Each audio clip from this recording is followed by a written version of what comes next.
છે આપણે શરૂઆત કરીએ છીએ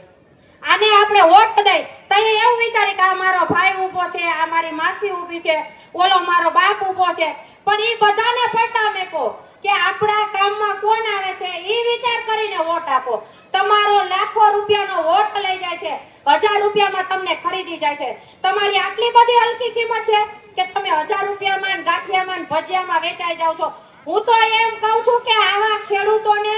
મારે બીજું જાજુ તો કાઈ નથી કહેવાતું શરમ કરવી જોઈએ કે તમારી કિંમતી ગાંઠિયા ભજીયામાં કરે અને તમે એને વોટ દઈને આવતાર્યો છો જો પ્રેમથી નિર્ણય આવે તો ભલે નહીતર જેલ ભરો આંદોલન કરો જો આ સરકારને ઝુકાવી હશે તો કા મરવું પડશે અને કા મારવા પડશે કારણ કે સત્તામાં બેઠેલા હરામીઓ છે જો એકવાર હરામીઓનો નાશ થશે તો જ આ સૃષ્ટિ ઉપર સતયુગ આવશે એટલે આ કળિયુગ છે કળિયુગમાં જીતવું હોય તો એની બાજીમાં હરાવતા શીખો જય હિન્દ જય જવાન જય કિસાન આપીએ છીએ અમારા ટેક્સના પૈસામાંથી તને પગાર આપીએ છીએ તો તને બીજા પૈસા ઉપરથી કેમ આપવાના આવું બોલતા શીખજો મેં તો જો કે કાલાવડ તાલુકામાંથી આવ્યા છે એને ખબર હશે મારા એક ફોને બધા કામ પતે છે આ એક મારો અનુભવ છે એટલે હું કહું છું સાહેબ સાહેબ કરીને નહીં એને ચગાવવાના આ સાહેબ કોઈ આપણા માસિયાર નથી એ જે છે એ નાલાયક સરકારના માસિયાર છે આપણા કોઈ માસિયાર નથી ઈ એમ કે તમે વિકાસ કર્યો છે તો વિકાસ કર્યો હોય તો જનતાએ આંદોલન કેમ કરવા પડે છે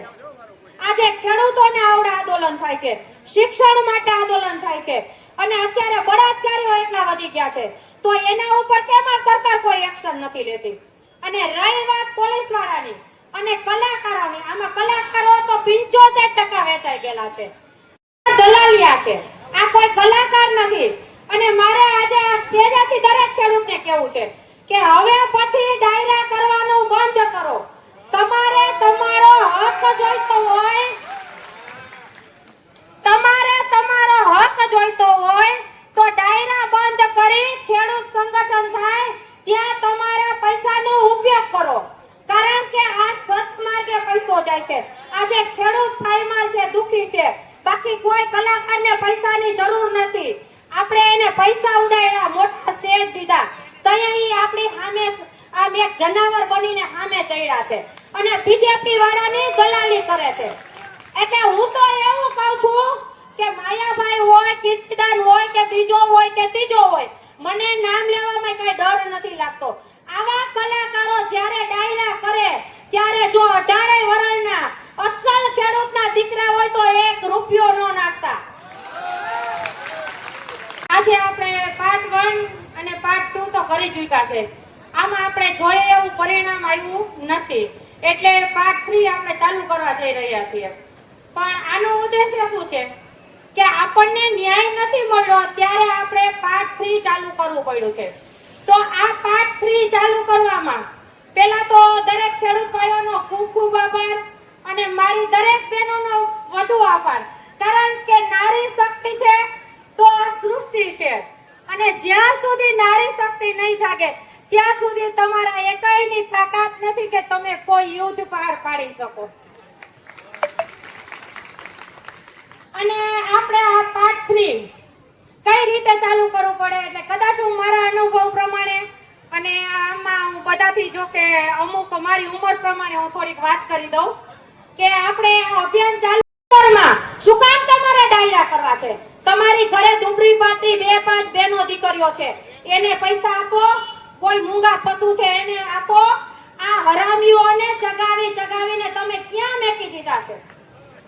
આને વોટ આપણે એટલા આપ્યા અને માન આપ્યું પાન આપ્યું ત્યારે ધોરા જભા પહેરી સંસદમાં બેહી કોઈ મીટિંગો ખેડૂતો માટે કે સામાન્ય નાગરિકો માટે નથી કરતા મને તો એવું લાગે છે કે આ ન્યા નાટક કંપની બધી નાચે છે અને ઈ નાચવે છે એમ આપણી જનતા નાચે છે આ એક વિચારવા જેવી વાત છે કે આ વસ્તુ ક્યાંથી બને છે આપણે શરૂઆત કરીએ છીએ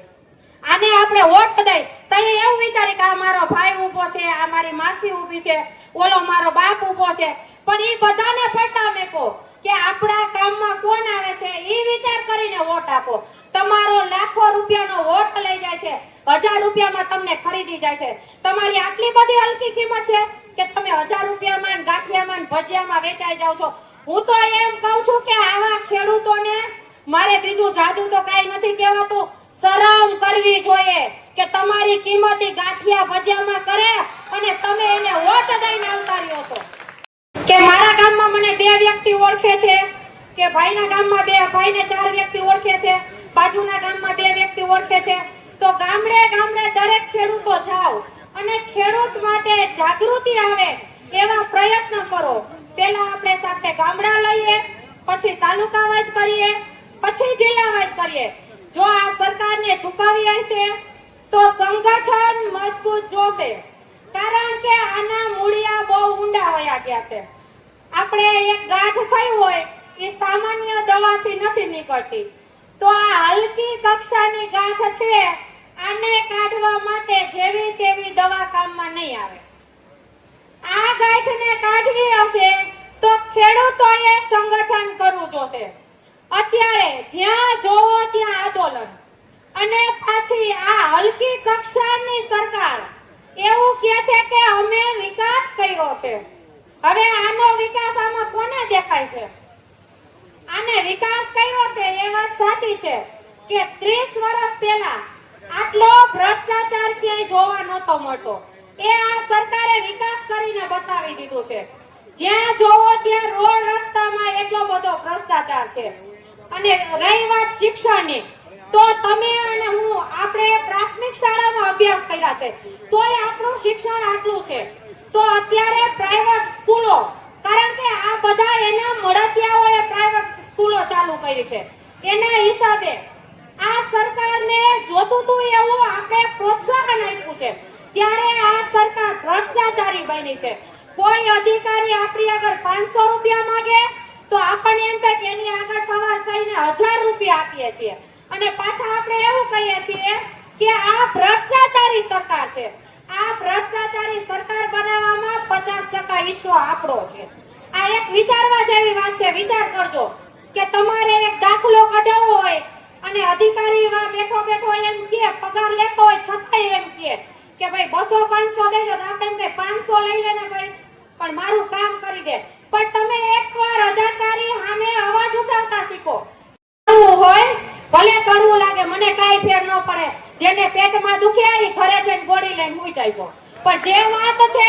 એ હું સત્ય કહીશ કે મામા માસી નો કે હગો ભાઈ ઊભો હોય, અન્યાય થાય ત્યાં અવાજ ઉઠાવતા શીખો. અને આજે પાયમાલ કોણ છે? 30 વર્ષમાં ખેડૂતો પાયમાલ છે. કા બીજા કોઈ સામાન્ય માણસ છે? એની આગળ બધી અત્યારે સુવિધાઓ છે. તો ખેડૂતોએ આંદોલન શા માટે કરવા પડે છે? અનાજ પકવી આપણે, ભાવ નક્કી કરે સામે વેપારી, વચ્ચે કમિશન ખાય પેલો દલાલ. તો આવું શું કામ કરો છો તમે? ક્યારેક તો તમારા માટે અવાજ ઉઠાવતા શીખો. તમારો ભાઈ એક સાથ આપે તો ન્યા તમારે ધોકા લઈને દોડવું છે. આ 30 વર્ષથી તમને પોલીને ખાય છે, અહીંયા તમારાથી હાથે નથી ઉગામાતો.